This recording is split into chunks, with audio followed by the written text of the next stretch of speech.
Yo, salut à tous et bienvenue dans ce podcast XXL dont je ne connais pas le nom puisqu'on s'en fout, puisqu'il n'y a pas de questions, puisque j'ai totalement oublié de vous poster le petit message pour vous dire « Hey, posez vos questions dans ce podcast XXL » et la conséquence directe, c'est donc ça. La particularité, vous la reconnaissez, c'est pas que j'ai une antenne sur le côté parce qu'on a essayé de m'accrocher les cheveux derrière, merci Laura, c'est que je suis dans mon ancien appartement. Pourquoi? Parce que mes locataires s'en vont juste après 5 mois. Ils sont rentrés en avril, quand moi je commençais à Colomiers. Et ils s'en vont déjà. Donc l'état des lieux de sortie était à l'instant. Ça fait un bien fou de remettre les pieds ici. C'est vraiment un appart qui me manque parce que j'y ai mis beaucoup de temps, d'argent, de sang et de larmes. Et j'affectionne énormément cet appart parce que réellement je l'ai fait. J'ai mis du temps avant de l'acheter, j'ai visité quelques trucs et j'ai choisi cet appart parce que réellement il me faisait quelque chose au plus profond de moi et parce que je l'ai retapé pour en faire quelque chose de très stylé. Moi vraiment le truc le plus stylé de cet appart c'est la cuisine selon moi. Je n'ai jamais cuisiné réellement avant d'avoir cet appartement et cette plaque avec aspiration par le bas absolument fabuleuse. Donc c'est particulier pour moi. Cet appart est particulier pour moi. Je vais réouvrir là d'ailleurs histoire que la VMC puisse faire son taf. Et également il y avait cette magnifique salle de bain qui est très très cool et le fait qu'il y ait la climatisation, ça c'est vraiment bien. Donc voilà, ça fait du bien juste de revenir ici pour un état des lieux. J'ai d'autres visites demain soir, lundi soir du coup. Et potentiellement des locataires qui arriveraient dans la semaine. En fait, j'ai déjà transmis un dossier à l'assurance pour que l'assurance me dise si le dossier, enfin si les locataires sont recevables, etc. Assurance loyer impayé, pour ceux qui se posent la question. Et voilà, donc ça c'est la petite histoire de ce dimanche. La deuxième petite histoire, il est tellement beau, regardez-moi cette lumière, c'est trop classe. La deuxième petite histoire, c'est le fait que les vidéos sortent maintenant le week-end. Donc j'ai deux vidéos qui sont sorties aujourd'hui, une sur Locan Classics, l'autre sur la chaîne principale. Je vais essayer d'aller vous poser là-bas. Sur Locan Classics, la vidéo sort à... Ça marche ça? Sur Locan Classics, la vidéo sort à 10h. Si j'ouvre ici, bouillard. Et sur la chaîne principale, du coup, la vidéo sort à 11h du matin pour essayer d'envoyer, d'utiliser un petit peu les personnes qui sont sur YouTube le dimanche, puisque c'est là qu'il y a le plus de monde apparemment. Donc la problématique aujourd'hui, par contre, ça a été... Ah, ils ont pété ça les petits saligots. La problématique aujourd'hui, ça a été...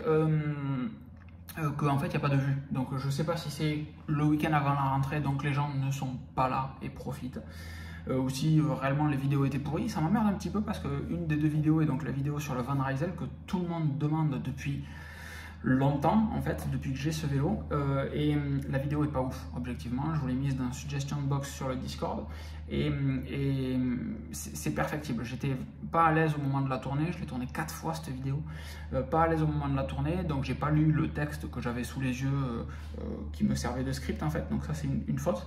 Et au final ça fait un truc où ça part un petit peu dans tous les sens, c'est vraiment chiant, et à monter c'était pas cool, à regarder je pense que ça le sera pas non plus, mais il faut, sauf si on se laisse porter tranquillement. C'est pas au niveau de ce que je voulais faire en tout cas. Ça c'est le deuxième point. Qu'est-ce que je voulais également évoquer avec vous? Tout à l'heure j'ai renommé les contreparties sur Patreon et sur Discord. J'ai renommé les contreparties qui étaient vraiment tournées autour du podcast XXL tout le temps, alors que comme je vous disais encore une fois dans podcast XXL, on est de moins en moins lié par le podcast XXL et de plus en plus lié par le Discord. Le Discord est monstrueux, il se passe trop de trucs dessus, il y a des conversations vraiment super intéressantes, des gens géniaux, d'autres un peu chelous, mais globalement, d'autres qui ne viennent jamais aussi. Mais le Discord est vraiment très très cool. Et on est de moins en moins suivi encore une fois par le podcast XXL, et des fois il n'y a pas de questions au podcast XXL. Donc je vous posais la question justement de est-ce qu'on maintenait les podcasts XXL ou on trouvait un autre liant à la communauté, ou est-ce qu'on revoyait tout simplement la forme du podcast XXL? Ce à quoi vous m'avez répondu qu'en fait le podcast XXL, vous le regardez pas tant pour les questions que pour ça là, l'intro où je déblatère dans tous les sens, où je vous raconte un petit peu ma vie et je vous fais un bilan de ce qui s'est passé dans la semaine, parfois, dans ma semaine du moins, pas dans la semaine d'actualité. C'est excessivement flatteur pour moi parce que jusqu'à hier, ce moment-là, celui-là, j'avais l'impression que je parlais un petit peu dans le vide et que je faisais un petit peu chier tout le monde. Et en fait, c'est excessivement valorisant que vous me partagiez le fait que ce moment-là est le moment important pour vous dans le podcast XXL. Donc merci beaucoup, ça me touche. C'était pas prévu pour me toucher, mais c'est le cas en fait, vraiment. Et donc c'est pour ça que je vous fais cette vidéo, alors que j'ai royalement oublié de vous poster un hey, est-ce qu'on fait un podcast XXL ce week-end, parce que je pensais ne pas avoir le temps de le tourner. Et c'est donc pour ça que je vous partage ce petit moment-là. Donc les podcasts XXL vont sûrement évoluer en mode, je vous raconte un truc le dimanche. Encore une fois, je crois que c'était Baptiste qui disait ça. Ça peut être 20 minutes, Baptiste et Arnaud, je crois. Ça peut être 20 minutes durant un week-end, bloquer 20 minutes pour faire ça. Ou répondre à quelques questions, etc. Mais pas bloquer une après-midi pour le podcast XXL, parce que réellement je me bloque des week-ends en me disant non, je peux pas faire ça parce qu'il faut que je tourne le podcast XXL dimanche à 14h ou entre 14 et 16 du moins, même si je le tourne de 15-20 à 16h, vous avez compris l'idée. Et en fait ça c'était bloquant et stressant pour moi. Et en fait vous m'enlevez un gros poids parce que on s'en fiche manifestement. Fais un truc Lolo et va tourner juste 20 minutes de podcast XXL et d'introduction, etc. où tu déblatères, ça semble cool. Donc ça c'est très bien et c'est sur ça que ça va s'organiser. Du coup le Patreon, je renomme un petit peu, c'est chiant ça, c'est chiant, c'est pas tant que c'est chiant, c'est plus que c'est ridicule. Oui, vous ferez des screens évidemment. Et qu'est-ce que je disais? Donc c'est pour ça que je renomme le podcast XXL, enfin les contreparties Patreon, de podcast XXL Lover à Discord Enthusiast, je crois que j'ai mis, et j'ai rajouté également dans les rôles sur Discord le petit favicon qui va bien, le petit emoji qui va bien. Donc pour le Discord Enthusiast, c'est une licorne. Je sais pas pourquoi. Discord Enthusiast, en termes de sonorité, ça me fait penser à unicorn. J'entends unicorn. Discord unicorn, c'est peut-être ça. Et le deuxième est toujours The Eye of the Tiger, qui vous donne donne accès à 1 heure en visio, face to face, pour que on parle de ce que vous voulez. Alors il y en a certains qui s'en servent pour évoquer leurs problèmes organisationnels, essayer d'avoir des petits life hacks, etc. Il y a eu à un moment beaucoup de visio pour faire du coaching, reprendre le sport, etc. Il y a du réseau essentiellement aussi en ce moment. Il reste 2 slots disponibles sur le The Eye of the Tiger et ça peut juste être aussi l'occasion de dire hey, cet article que tu as fait sur tel produit m'a fait gagner vachement de temps, d'argent, de ce que tu veux, de ressources au lieu d'aller chercher l'information. Donc pour un mois, je passe à 20 balles au lieu des 5 et je te file 20 balles au lieu de 5 ce mois-ci, juste pour dire merci en fait. Moi je le vois comme ça, je pense pas que ça transpire dans les vidéos que je fais. Et je pensais, ce qui m'amène à un autre point, faire une autre contrepartie à 50 balles, celle-là, qui serait juste là en mode hey, c'est là, et je l'appellerais Fly Me to the Moon avec une petite fusée, une petite roquette. Et au début, elle serait juste là en mode hey, tu veux mettre 50 balles, vas-y, mets 50 balles, parce que ça serait la même contrepartie que The Eye of the Tiger. Et dans un avenir très proche, j'aimerais proposer des formations par l'intermédiaire de Patreon, c'est-à-dire que c'est encore très frais dans ma tête. J'ai réfléchi à ça ce week-end, mais j'aimerais proposer du contenu qui soit sur le Patreon avec un petit tag, avec un truc propre. J'ai pas envie d'aller sur une plateforme de formation pour proposer des formations, mais je pense que je peux proposer du contenu intéressant, par exemple sur du réseau, sur du Unify, sur de la sécu, sur de la productivité, de l'organisation, etc. Il y a eu plein de questions sur Trello, par exemple, comment organiser sa vie avec Trello. Ben, ça pourrait être un truc où bim, tu payes 50 € à mois et tu as accès à toutes les formations que j'ai pu faire par le passé. Donc ça peut être 2 heures de vidéo sur la productivité, 2 heures de vidéo sur le crossfit, 2 heures de vidéo sur, j'en sais rien en fait, différents sujets sur comment poser du parquet. C'est horrible ce truc, ça me fait profondément chier. Mais l'idée c'est ça, c'est de la même manière que, et c'est ça qu'il faudrait que je mette en avant, de la même manière que prendre une contrepartie à 5 € aujourd'hui, c'est pas juste avoir accès au podcast XXL de ce mois-ci, aux 4 de ce mois-ci, c'est aussi avoir accès aux 150 podcasts XXL passés qui ont été tournés en fait. Et plus le temps passera, plus prendre une session de formation à 50 € par mois donnera accès à du contenu intéressant. Donc, je pense que ça peut être intéressant de le mettre en place. Si vous avez des réflexions là-dessus, lâchez-vous. Le channel Podcast XXL, en l'occurrence, est actif 1 fois par semaine et il est là pour ça, pour que vous puissiez me dire ce que vous en pensez de ça. J'ai trouvé l'idée intéressante en regardant 2 vidéos que je vous ai partagées dans le channel Movies, je crois. Une interview du coup de MKBHD qui est monstrueux sur le YouTube Game, et une autre de, j'ai fini Graham Stephan tout à l'heure, mais je découvrais du coup les deux types dont je ne me souviens pas du tout du nom. Il y a un Indien, donc il a un nom pas classique entre guillemets, et l'autre, je me souviens pas de son nom non plus. Enfin bon bref, le logo est jaune, machin, vous le reconnaîtrez. Et en regardant ces vidéos, enfin surtout celle d'MKBHD, je me suis dit putain, mais ouais, il y a moyen de faire plein de trucs en fait. Un cerveau organisé, structuré comme le mien peut faire des trucs trop cool sur YouTube en fait. Et ça m'a surchauffé. Cette vidéo, elle m'a surmotivé, et j'avais besoin peut-être, je pense, de ça en ce moment pour... j'ai vraiment la niaque sur YouTube, j'ai vraiment envie de faire des trucs vraiment cool sur YouTube, sur le site de manière générale en fait. Ça fait plusieurs semaines là, depuis le début du mois d'août, j'ai réorganisé toute ma vie dans Trello, et du coup je vois tout sous les yeux et je me dis putain, mais tu peux faire trop de trucs. Et j'ai récupéré mes dates de sommeil, etc. Enfin bref, plein de sujets qui étaient jusqu'à maintenant des boulets accrochés au pied là, que je me traînais comme je pouvais. Et maintenant ça va vachement mieux sur cette approche là, donc c'est très cool. Tout ça pour dire que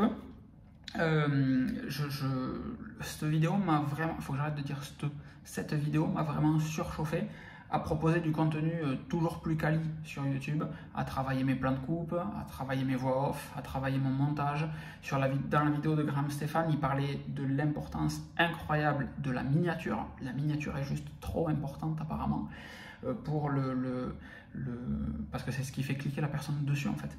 Et le référencement de YouTube est très important. Graham disait que 80% de ses vidéos, de ses vues, proviennent de suggestions dans YouTube et pas de ses abonnés en fait. Et c'est en ça monstrueux, c'est à peu près pareil chez moi, c'est pas 80% mais c'est très élevé, c'est plus de la moitié. Et c'est pour ça que c'est très important d'avoir la chaîne principale qui est ultra spécifique entre guillemets, mais vraiment très tech. De plus parler de vélo, de plus parler de trucs chelous dessus, mais tech, productivité, etc. Enfin voilà, de temps en temps une petite vidéo de productivité, mais pas trop. Essentiellement du Apple, essentiellement de la tech facile, etc. Et ça marche vraiment bien pour que YouTube puisse avoir confiance et puisse recommander davantage de contenu en fait à d'autres personnes. Ne pas jurer, ne pas faire de politique, ne pas faire de troll, ce que je faisais vachement avant en fait. Ça m'en rendre compte en fait, j'avais juste envie de dire oui mais moi je suis local, je vais dire la vérité, je vais dire ce que je pense et je vous emmerde. Non, ta gueule, juste fais du contenu et en avant. C'est pas ce qu'on te demande en fait, t'es pas un homme politique, tais-toi. Et donc voilà, donc l'idée c'est de dynamiser encore davantage ça. La chaîne Locan Classics, j'aimerais l'orienter sur du sport à froid. Ma frustration du moment, c'est de me dire que à chaque fois que je fais une chaîne YouTube, elle n'est jamais propre. C'est-à-dire que la chaîne principale, il y a de l'historique dessus sur lequel il y a plein de trucs. Mais paradoxalement, mes 2 vidéos les plus vues, c'est l'extracteur de jus et je quitte Nespresso pour une machine à café à grains. Donc ce qui n'a rien à voir avec la tech, c'est quand même très drôle ça. Je sais plus si c'est la 2e ou la 3e, il y a comment faire des photos à l'iPhone, qui est une vidéo que j'ai faite réellement à l'arrache, en allant à la base d'herbe des arboulés juste à côté pour tourner 3 conseils pour faire des bonnes vues. Bref. Donc ça c'est un petit peu pas rageant, mais les 3 vidéos, en fait, mes 3 plus grosses vidéos, c'est des vidéos où en fait je ne les ai pas tournées pour faire des bonnes vidéos, je voulais juste partager un truc et il se trouve que ça a trop bien marché. Bon, c'est random quoi, pile ou face. C'est pas ça mon propos. Ce qui me prend la tête en ce moment, c'est le fait que mes chaînes ne sont jamais propres en fait. C'est-à-dire que ma chaîne principale, il y a de l'historique, elle est créée depuis 2012 si je dis pas de bêtises, et il y a de tout dedans. Jusqu'à cette année, ou c'est même peut-être 2020, où c'est quand même plus carré, grâce à vous, très clairement. Avant les vidéos, dans l'historique de mes vidéos, il se passe des trucs bizarres, quoi. La chaîne Locan Classics, c'est pareil. Elle démarre, cette chaîne, elle s'appelle Locan Classics pour une raison. C'est les anciennes vidéos du site qui ne sont pas sur ma chaîne principale et qu'il fallait mettre quelque part. Donc la chaîne s'appelle Locan Classics. Donc demain, je dis n'importe quoi, cette chaîne elle marche bien en tant que chaîne sport ou vélo uniquement. Ben en fait, je me traîne tout l'historique de toutes les vidéos que j'ai voulu remettre sur YouTube, juste pour qu'elles soient sur YouTube. Elles seront, enfin le mec qui remonte dans tout l'historique, il va fermer. Pourquoi il y a, sur cette chaîne qui date de 2021, il y a des vidéos qui datent de 2009 ou 2007 d'un gars qui déballe un iPhone 3G. Qu'est-ce que ça vient foutre là? Et pour ça, c'est ultra frustrant. Moi qui suis très, je vais dire autiste, mais on n'est pas loin du... Mathieu disait l'autre jour, mon pote chez qui on était en Ardèche, pour parler de ma gestion des calendriers, disait, dans ta tête, mec, dans ta tête, il y a un nazi qui cale des rendez-vous en fait. J'ai une rigueur cérébrale horrible. C'est pour ça que je vois une psy, hein, mais ça me gratte vraiment de me dire putain, mais à chaque fois que je fais une chaîne, il y a du bordel dessus. Et alors c'est très zen comme approche de justement se dire bon, mais est-ce que c'est pas le propre de la vie d'accepter tout ce qui se présente à toi? Non, moi ma vie c'est pas ça, tu fermes ta gueule. Mais ça me fait vraiment chier d'avoir ces deux chaînes et à chaque fois c'est Bagdad dessus, et j'aimerais juste un jour me dire allez, je lance un projet, il est carré, je sais où je veux aller, pam pam pam pam pam, je sors toutes mes vidéos et youp là bon. Et là c'est pas le cas en fait, donc Locan Classics ça va être Bagdad rapidement, si on continue sur du sport, etc. Pareil, un des trucs un petit peu chelou, c'est je m'étais dit que je mettrais les vlogs sur Locan Classics. En fait, je vais faire un retour arrière sur ce truc-là parce que si je veux parler de tech, par exemple, ma baie réseau, c'est très léger pour faire un article dessus, un article dédié. Et pour autant, si je le mets sur Locan Classics, ce que j'essaye de mettre en avant en tant qu'une chaîne sport, ça n'a plus rien à foutre là-dessus. Pour autant, ça pourrait être un short sympa sur Locan Sardari, enfin la chaîne principale, ou ça pourrait être une vidéo de voici comment j'ai organisé ma baie réseau. Pourquoi pas? En fait, il faut que j'apprenne à transformer ce qui serait un vlog en un article, un truc construit, structuré. Et il faut aussi que j'apprenne, grâce à la vidéo de Graham Stephan, les deux vidéos m'ont donné justement cette rigueur qui me manque. Moi, YouTube, c'est... Ok, là tu cliques sur Publish, ça envoie ta vidéo, mais comment ça marche en fait? C'est incroyable de ramifications en arrière. Et là où je suis pas bon, c'est que jusqu'à très récemment, pour moi c'était, bon, je fais une vidéo, je la publie. Jusqu'à il y a encore plus longtemps, c'était je fais un article parce que j'ai envie de vous en parler. Allez hop, clique Publish et ciao, à demain. Et il a bien marché, c'est cool. Il a pas bien marché. Les gens ça doit pas les intéresser. Et pas plus que ça, pas plus de remise en question. Moi qui me remets en question sur tout. Est-ce que j'ai bien fait de mettre des chaussettes noires avec des chaussures grises? Là, pour le coup, aucune remise en question. Jusqu'à il y a très récemment, je me posais pas la question de l'impact d'une miniature sur mes vidéos, de l'impact des titres, de la description, des mots-clés, tout ça, j'en avais rien à foutre. Et pourtant, c'est la base de la base de la base de YouTube, ce truc-là. Et après, du coup, arrive l'approche de Graham Stephan qui est putain, c'était quoi que je voulais dire? Le truc que j'ai appris dans Graham Stephan? Merde. Putain, voilà, on m'avait perdu, ça y est, je suis en train de lire encore. Graham Stephan, les miniatures, je me suis paumé complètement. Bon, voilà, toujours est-il que j'ai appris un truc dans cette vidéo et que je ne m'en souviens pas. Ça devait être vachement important. Non, l'organisation des miniatures, le nazi dans ma tête, oui. Non. Et puis le pire, c'est que peut-être que vous l'avez chez vous. Et ça, c'est vraiment horrible. Parce qu'il y a un différé et que je veux faire ce vlog d'un coup. Donc je peux même pas faire pause pour dire je reviens plus tard et je vous en reparle parce que je veux le faire d'un coup. Donc bref, voilà, jusqu'à très récemment, clac, l'organisation des miniatures, des sujets. Et oui, lui bloque sur, c'est peut-être ça, lui bloque sur les titres en fait. Il réfléchit d'abord à une vidéo en fonction du titre qu'il va dire, et ensuite la structuration, c'est bon, j'ai raccroché.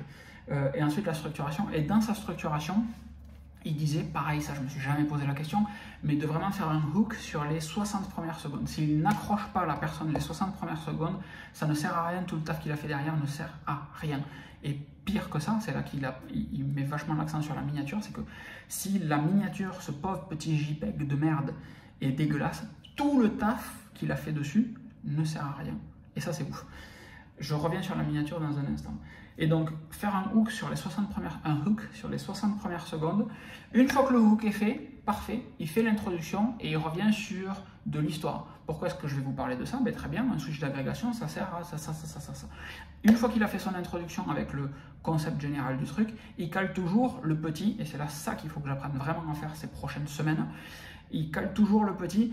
pensez à cliquer sur le petit pouce pour défoncer l'algorithme de YouTube, c'est super important. Mettez des commentaires et abonnez-vous si ce n'est pas fait. Et il faut que je trouve une formulation sur ça parce que je ne suis pas bon. Ensuite, il attaque le pourquoi les gens sont venus, donc il revient à son hook du début du qu'est-ce qui se passe aujourd'hui. Et enfin, il arrive avec de la data, les éléments qui font que ça lui permet de présenter ce qu'il dit aujourd'hui. Et là, sa vidéo est terminée. Et en fait, ce qui est très important, c'est le hook du début, l'intro facile qui te permet de faire mettez le petit pouce, etc. Alors que moi, le mettez le petit pouce, je le mets à la toute fin de ma vidéo. Et ça, c'est pas bon du tout. Donc, mettez le petit pouce, abonnez-vous. C'est dès le début qu'il faut le dire. Et il faut que j'arrive à faire passer le message aux gens que le pouce est super important pour moi, pour vous. Et il faut que j'arrive à concerner les gens sur ça. Vraiment. Et là, c'est difficile. C'est important pour la chaîne. Ouais, mais les gens s'en branlent en fait. Donc, il faut que j'arrive en quelques mots, des mots faciles, à concerner les gens en leur disant mettez le petit pouce parce que ça va aider à faire remonter cette chaîne, à défoncer l'algorithme de YouTube, se défoncer. Je pense que l'algorithme de YouTube, c'est une bonne terminologie pour faire un hack sur l'algorithme de YouTube. Bon, voilà.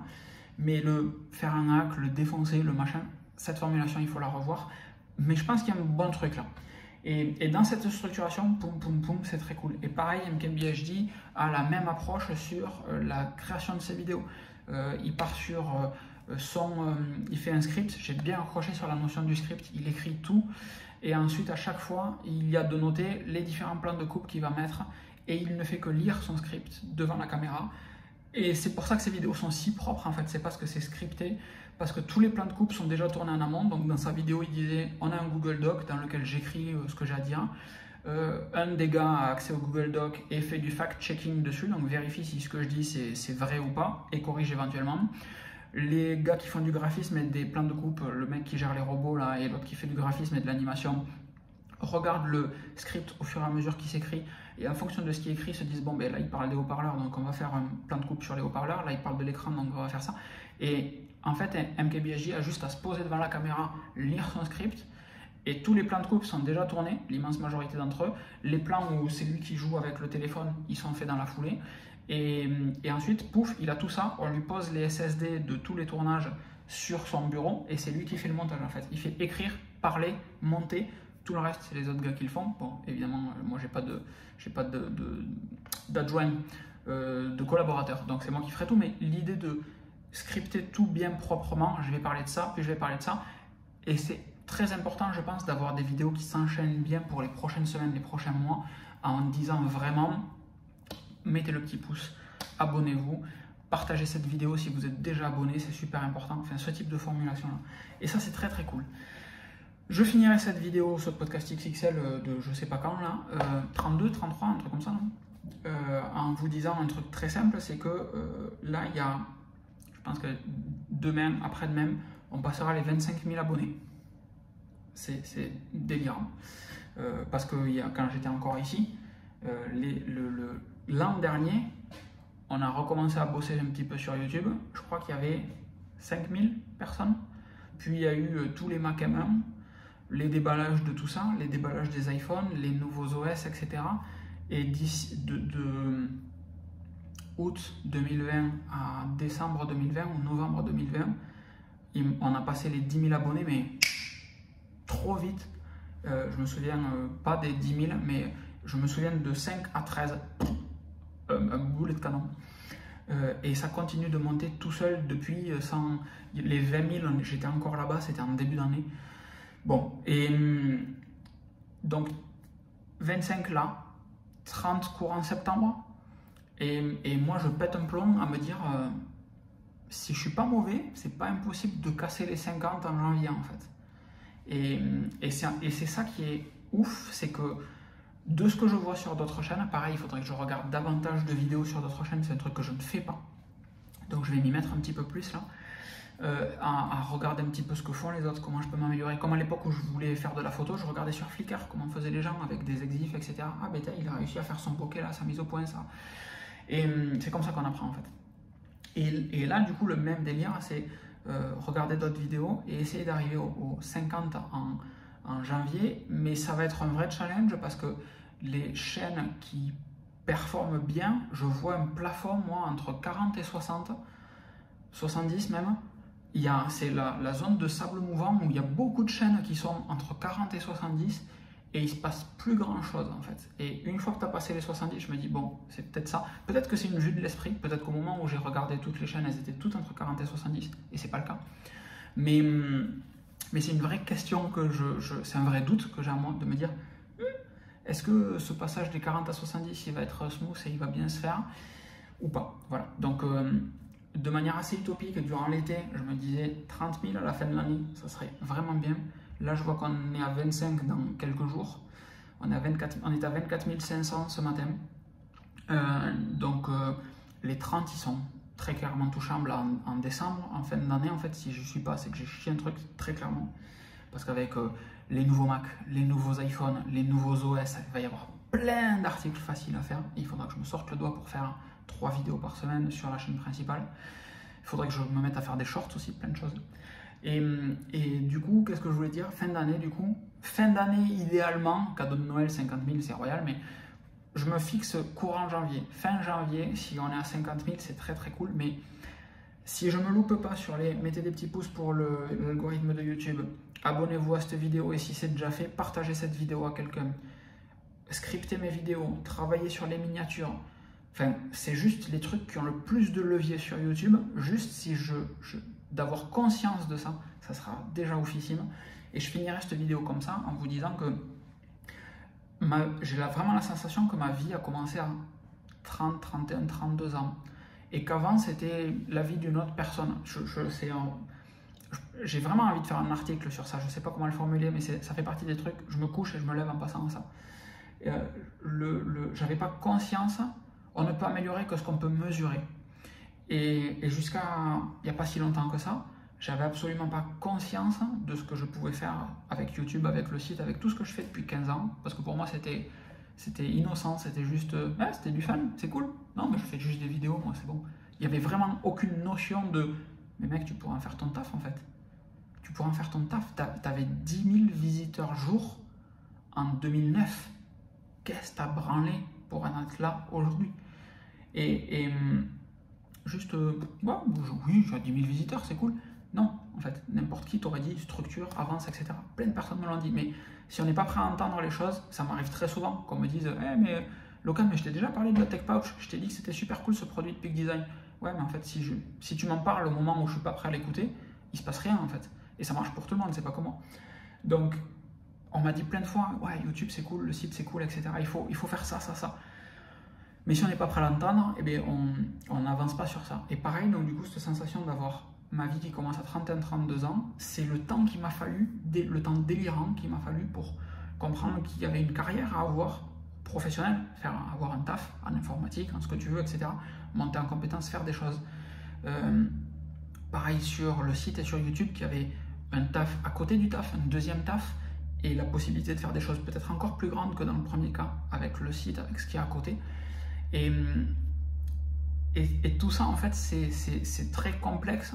Il y a plein de choses qui m'arrivent, et donc le truc que je trouve très intéressant à dire, et c'est sur ça que je voulais finir, c'est qu'on ne peut améliorer que ce qu'on peut mesurer, et que moi j'ai compris à 32 ans uniquement, que 31, 32 ans encore une fois, que je pouvais faire plein de choses, qu'il y avait des choses importantes, que ça c'était un bouton sur lequel je pouvais appuyer en fait. Et les vidéos YouTube, ben voilà, c'est pareil. Maintenant je comprends que telle miniature c'est important, le script c'est important, mais évidemment que c'est important, je le sais depuis toujours que c'est important, mais je pensais pas que c'était autant important, je pensais pas que ça avait un levier sur YouTube et que YouTube pouvait me permettre de... Voilà, quand je vois les sommes engagées dans YouTube, les opportunités de carrière que je vois avec YouTube, je trouve ça délirant. Et j'ai vraiment une tête d'enfant au moment où je vous raconte ça, parce que je me dis, waouh, c'est trop génial. Comme disait Florian, il n'y a pas alors je ne me souviens plus de la formulation exacte, mais c'est pas que j'ai loupé une opportunité, c'est juste qu'il y a un décalage dans le temps. C'est absolument pas comme ça qu'il l'a formulé, c'était bien mieux la sienne. Mais voilà, c'est juste un retard, c'est juste... Bon bref, vous avez compris l'idée. Et voilà en fait, donc c'est sur ça qu'il faut, maintenant que j'ai conscience de tous ces petits trucs là, je découvrirai d'autres trucs la semaine prochaine, peut-être ce soir en rentrant, en cherchant une vidéo. Et maintenant que j'ai conscience qu'il y a tout ça, ben, il me reste à bosser sur tout ça. Et c'est trop génial en fait, de se rendre compte qu'on n'est pas bon sur certains trucs, parce que ça donne la possibilité de s'améliorer sur ces trucs là. Et ça, moi je trouve ça génial. Et voilà, donc c'est comme ça que je voulais terminer cette vidéo, je trouve ça cool. On arrive bientôt aux 30 minutes, donc je sais pas si ça va couper ou pas. Dans tous les cas, je vous fais des grosses bises. Merci de m'avoir écouté faire mon monologue pendant 30 minutes. C'était colossal. 58, 59, 30 minutes, ça continue, c'est royal. Et ça me fait penser à un truc que j'oublie à chaque fois. C'est une petite courbe. Vous la trouverez sur Google, le nom de ce truc-là, et vous me le posterez peut-être dans Podcast XXL. Je vous en remercie par avance. C'est l'espèce de courbe où tu découvres un nouveau sujet et tu te dis, alors j'espère que c'est dans le bon sens pour vous. Non, ça va être comme ça. Est-ce que c'est un miroir? Est-ce que ça c'est à gauche pour vous et ça c'est à droite, ou ça c'est à droite et ça c'est à gauche? Ou l'inverse? Est-ce que si je fais ça, ça va dans le sens normal, chronologique, ou si je fais ça, ça va dans le sens chronologique? On va partir du fait que ça vient de là. Je vais croiser très fort les doigts pour que ça vienne de là. Et on découvre un truc, ça fait « Ah, c'est génial, je connais tout, je connais tout, je connais tout ». Et puis ensuite, il y a un moment où on passe un cap et on se dit « Ah ouais, non mais en fait, putain, je connais rien ». Et puis petit à petit, on remonte et ça fait une espèce de courbe comme ça où on a la sensation de connaître tout, et puis plus on se renseigne dessus, plus on se rend compte de l'ampleur du sujet. Et c'est un petit peu ça en fait, je suis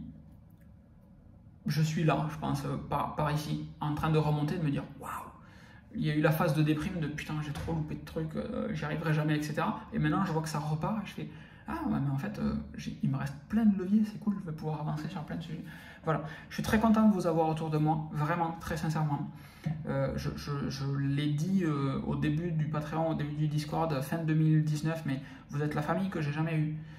Et je suis vraiment très très fier de vous avoir autour de moi sur Discord, sur Patreon, et d'avoir des échanges qualitatifs qu'on a ensemble. Alors il y a une petite dizaine de personnes très actives, 20 personnes qui discutent de temps en temps sur Discord et qui m'aident vraiment à constituer, à créer ce qu'on fait ensemble pour le coup au quotidien. Donc merci à tous, à toutes et tous. Et je vous dis à très vite. Ciao, ciao. Je vous fais des bisous et à très vite.